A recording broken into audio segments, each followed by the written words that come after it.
नमस्कार साथियों, CSB media में आप सबका स्वागत है। उम्मीद करता हूं आप सब बेहतर होंगे, बम बम होंगे। सभी सनातनी और राष्ट्रवादी भाई बहनों से अपील है, चैनल को सब्सक्राइब कर लेंगे, वीडियो को लाइक और शेयर करेंगे, अधिक से अधिक लोगों तक पहुंचाएंगे। राहुल गांधी विपक्ष के नेता बनने के बाद कुछ ज्यादा ही बड़े वाले घोड़े पर चढ़ गए हैं। अब उन्हें लगता है कि हमने 99 क्या 98 सीटें ही टेक्निकली रूप से हैं, क्योंकि 2 जगह से वो जीते थे, 1 जगह से इस्तीफा दे चुके हैं, तो हमने पूरा लोकसभा ही जीत लिया है। अब लोकसभा जीत लिया है, इसका मतलब वो इस पागलपन के दौर से गुजर रहे हैं कि लोकसभा हमारे हिसाब से चलना चाहिए। प्रयास ये भी किए कि अध्यक्ष भी हमारा ही बनना चाहिए, उसमें बुरी तरह हार गए। उसमें हारने के बाद वो इस दाव पर आ गए कि डिप्टी स्पीकर का पद हमको मिलना चाहिए। कि भाई डिप्टी स्पीकर का पद तुम्हें मिलना चाहिए, इससे पहले तुम्हारी जहां सरकारें हैं, कर्नाटक में तुम्हारी सरकार है, वहां उपाध्यक्ष, विधानसभा उपाध्यक्ष का पद विपक्ष के पास दिया है तुमने। तो तेलंगाना में तुम्हारी सरकार है, वहां विधानसभा उपाध्यक्ष का पद तुमने विपक्ष को दिया है। बस तुम दोगे नहीं, बस मांगोगे केवल।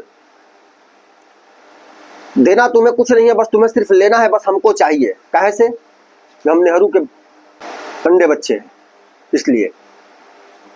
और बाकी इस देश के लोग तो किसी काम के नहीं है, सब ऐसे फालतू के हैं। बस हम नेहरू के हैं, इंदिरा के परिवार के हैं, उनके अंडे बच्चे हैं, इसलिए हमारा विशेष महत्व है, हम स्पेशली अंडे हैं। वाह भाई, डायनासोर के अंडे हो क्या? डर लगता है तुमसे पूरे देश को, कहीं ये अंडा फट गया तो इससे डायनासोर निकल जाएगा। यार बेवकूफाना बात करते हो।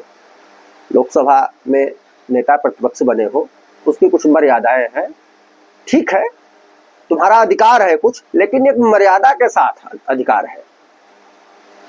कर्तव्य युक्त अधिकार ही चरितार्थ होता है, और अधिकार युक्त कर्तव्य, ये दोनों एक दूसरे के पूरक हैं। सिर्फ अधिकार चाहिए, कर्तव्य नहीं निभाएंगे, यह कभी चरितार्थ नहीं होगा, यह कभी सुखद नहीं होगा। इसमें सिर्फ बेइज्जती के अलावा तुम्हें कुछ नहीं मिलेगा। लोकसभा अध्यक्ष के चुनाव के बाद जब धन्यवाद देने की बात आई, तो धन्यवाद देना पता नहीं क्या देना था, धन्यवाद ही लोग दे रहे थे कि उसमें सब लोग तरह तरह के आरोप लगाना। भाई आपको धन्यवाद देना है, बल्कि बीच में लोकसभा अध्यक्ष ने टोका भी कि आपको धन्यवाद देना है तो धन्यवाद दीजिए, राजनीति बाद में करिए, नहीं तो राजनीति ही करिए, धन्यवाद काहे, धन्यवाद के लिए काहे खड़े हो रहे हैं फिर। और उसके बाद जब इन सब का यह व्यवहार देखा, तो लोकसभा अध्यक्ष ने पहला काम किया कि इमरजेंसी पर पूरे सदन को 2 मिनट के लिए मौन रखवा दिया। और उस समय जो उस इमरजेंसी में आपातकाल के समय जो लोग मारे गए थे, उनके याद में पूरा, अब तो गांधी परिवार और राहुल का पूरा सुलग गया। अगले दिन ये गए लोकसभा अध्यक्ष को ही समझाने पहुंच गए। मतलब लोकसभा में ये नेता प्रतिपक्ष अगर बन गए हैं, तो ये समझ रहे हैं कि अब ये पहुंच गए लोकसभा अध्यक्ष के यहाँ। आपको ऐसा नहीं कहना चाहिए। लोकसभा अध्यक्ष ने ऐसे इनको लताड़ के भगाया वहां से कि तुम हमको सिखाओगे क्या कहना चाहिए, क्या नहीं कहना चाहिए। उनको ये समझा रहे थे कि ये राजनीतिक मुद्दा है।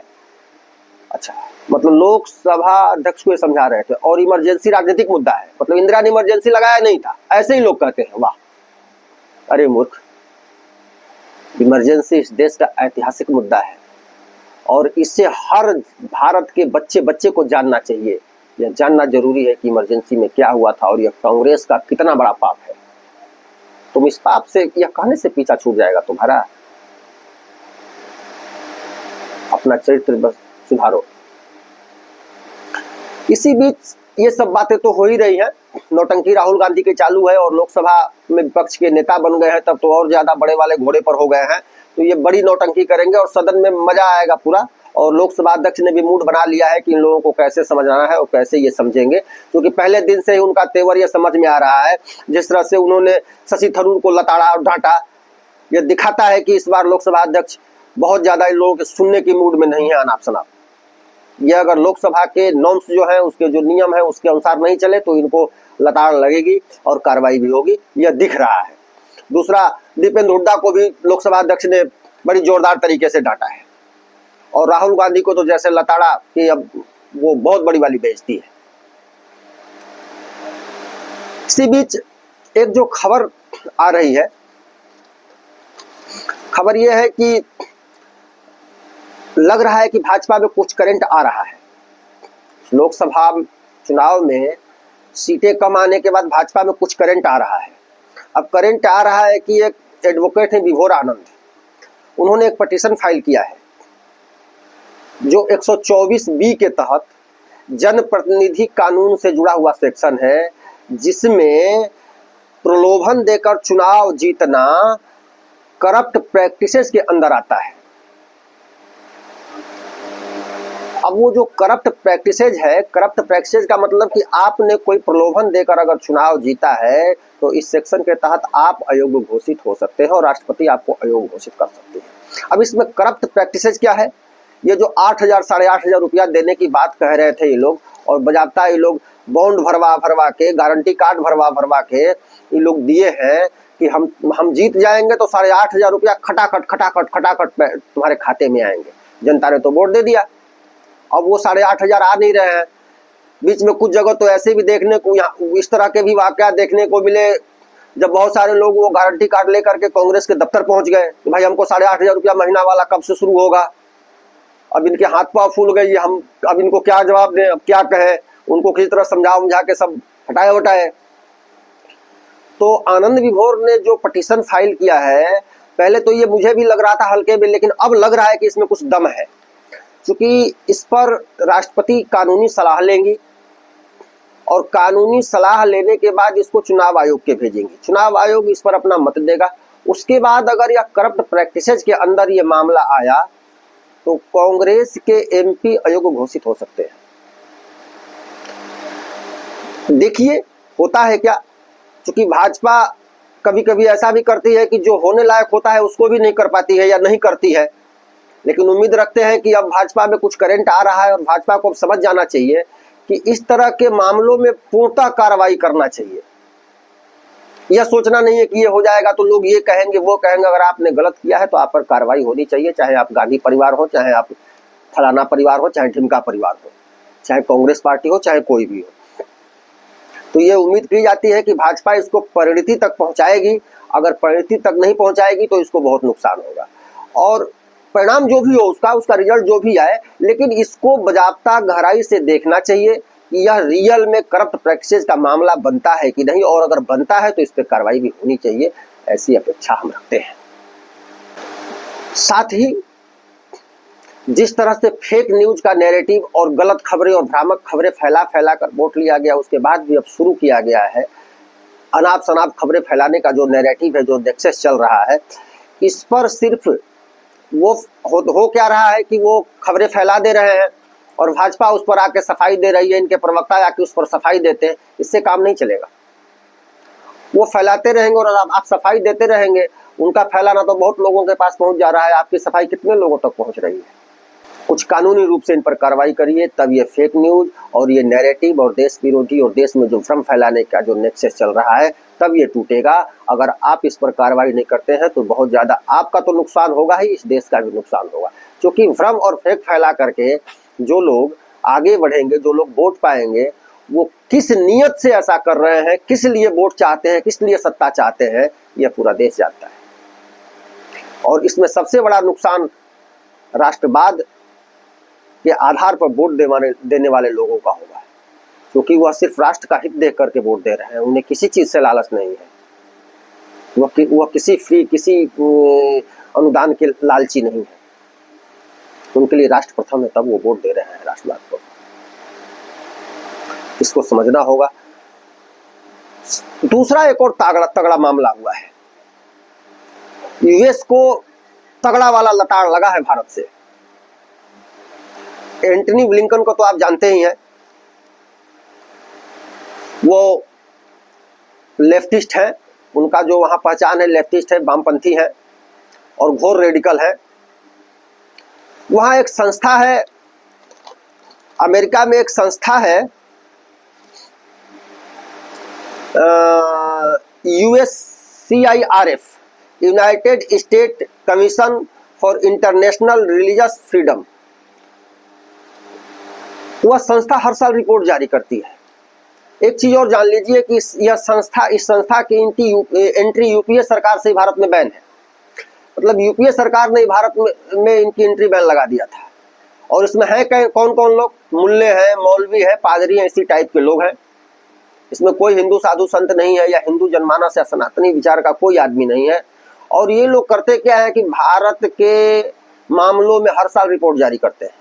एंट्री बैन है लेकिन वहां बैठे बैठे ही रिपोर्ट जारी करते हैं, हिंदुओं को कलंकित करने के लिए, भारत को कलंकित करने के लिए। और एंटनी ब्लिंकन भी उसी में एक शामिल है, उसी के सदस्य वगैरह जो भी होंगे उस संस्था से जुड़े हुए हैं। तो अब एंटनी ब्लिंकन ने कुछ भारत के अल्पसंख्यकों के मामले पर कुछ बोला है, बोल तो दिए, चूंकि वो संस्था रिपोर्ट दे रही है, उसका काम है यही देना। उसमें मुल्ले मौलवी बैठे हुए हैं, इसीलिए बैठे हुए हैं, पूरा उनको फंड मिल रहा है विदेशों से कि आपको भारत के खिलाफ इस तरह का प्रोपेगेंडा चलाना है, यह बिल्कुल पेड रिपोर्ट छापनी है। वो छाप दिए। अब एंटनी ब्लिंकन ने उस पर बोला है, तो भारत ने बजाबता लटार लगाया है। भारत ने यह कह दिया है कि आप अपने औकात में रहें और भारत के आंतरिक मामलों में बोलने का आपका कोई अधिकार नहीं है, यह गुस्ताखी बर्दाश्त नहीं की जाएगी, आप अपने औकात में रहिए। इसके बाद तो अमेरिका को जैसे मिर्ची लग गई है। और यह होना भी चाहिए। होना इसलिए चाहिए कि भारत के मामले में किसी दूसरे को बोलने का कोई अधिकार नहीं है। खैर, इस मामले में तो मोदी सरकार कहीं से भी कमजोर पहले से भी नहीं रही है और अपेक्षा की जाती है कि आगे भी कमजोर नहीं रहेगी। अगर कमजोर हुई तो उसको और ज्यादा नुकसान होगा। और अमेरिका को उसकी औकात दिखाना यह जरूरी है, क्योंकि हमारी संप्रभुता है, हमारी अपनी आज़ादी है। हमारा देश अपने हिसाब से चलेगा, आपके सलाह से नहीं चलेगा। और यहाँ जो हो रहा है यह हमारा व्यक्तिगत, हमारा आंतरिक मामला है। आप अपने यहाँ देखिए, भारत के विदेश मंत्रालय ने बजाबता यह कह दिया है। इसके बाद जो संदेश जाना था वो गया है अमेरिका को मिर्ची लगी हुई है। इन सब मामलों को देखते हुए वर्तमान में मोदी सरकार विपक्ष को लेकर और विदेश मामले को लेकर के गंभीरता से आगे बढ़ रही है। बढ़ना भी चाहिए। विपक्ष चूंकि इस फिराक में है कि हमको सरकार को पूरी तरह से डिस्टर्ब करके रखना है। उनको यह लग रहा है कि सरकार इस समय भाजपा को पूर्ण बहुमत नहीं है, इसलिए मोदी को हम दबाव में ला सकते हैं। और वह मोदी को दबाव में लाने के लिए अनेकों नैरेटिव गढ़ेंगे, तरह तरह के फेक खबरें फैलाएंगे। शपथ ग्रहण का समारोह था, उसमें कोई लाल संविधान, लाल डायरी लेके पहुंच रहा है, कोई नीली डायरी लेके पहुंच रहा है। और वो अपने अपने तरह से नौटंकी शुरू हुई। शपथ लेना है तो उसी में कोई जय भीम तो कोई जय भीम। अब वो असदुद्दीन ओवैसी आया, वो तो जय फिलिस्तीन कह के चला गया। तो ये जय फिलिस्तीन और जय मीम और जय भीम की नौटंकी शुरू है। और ये शुरू लगातार ये लोग करके रखेंगे मोदी को दबाव में लाने के लिए। देखना यह है कि मोदी दबाव में आते हैं या विपक्ष सुधरता है, विपक्ष राष्ट्र हित के मुद्दों को उठाता है, या सिर्फ अपने फेक नैरेटिव के बल पर, अपने दुष्प्रचार के बल पर सरकार को परेशान करने का जो उसका मंशा है उसे कामयाब बनाता है। एक चीज तो है कि इस बार विपक्ष का जो मीडिया सेल है, जो आईटी सेल है, वह बीजेपी के आईटी सेल पर भारी पड़ गया और उसने अपने फेक नैरेटिव को बीजेपी के आईटी सेल से आगे लेके चला गया। बीजेपी का आईटी सेल उसको काट नहीं पाया और फेक न्यूज और जो भी नकारात्मक नैरेटिव था वह सारा कांग्रेस और विपक्ष के आईटी सेल ने पूरे देश में प्रसारित कर दिया और बीजेपी इस पे कुछ नहीं कर पाई। यह इस बार बिल्कुल स्पष्ट दिखा है। इसलिए भाजपा को इस मामले पर भी ध्यान देना होगा कि फेक नैरेटिव और फेक न्यूज को किस तरह से नियंत्रित किया जाए। सिर्फ बयान देकर के वो फेक न्यूज फैला देंगे और आप जाके सफाई दे देंगे, आपके प्रवक्ता जाके सफाई दे देंगे, इससे फेक न्यूज न रुकेगा, न फेक न्यूज फैलाने वाले सुधरेंगे या संभलेंगे। आपको कानूनी रूप से कड़ी कार्रवाई करनी होगी, कड़ा कानून बनाना होगा जरूरत के हिसाब से, अगर जरूरत पड़े तो, तब जाके देश में ये फेक नैरेटिव, फेक न्यूज और नकारात्मकता खत्म होगी।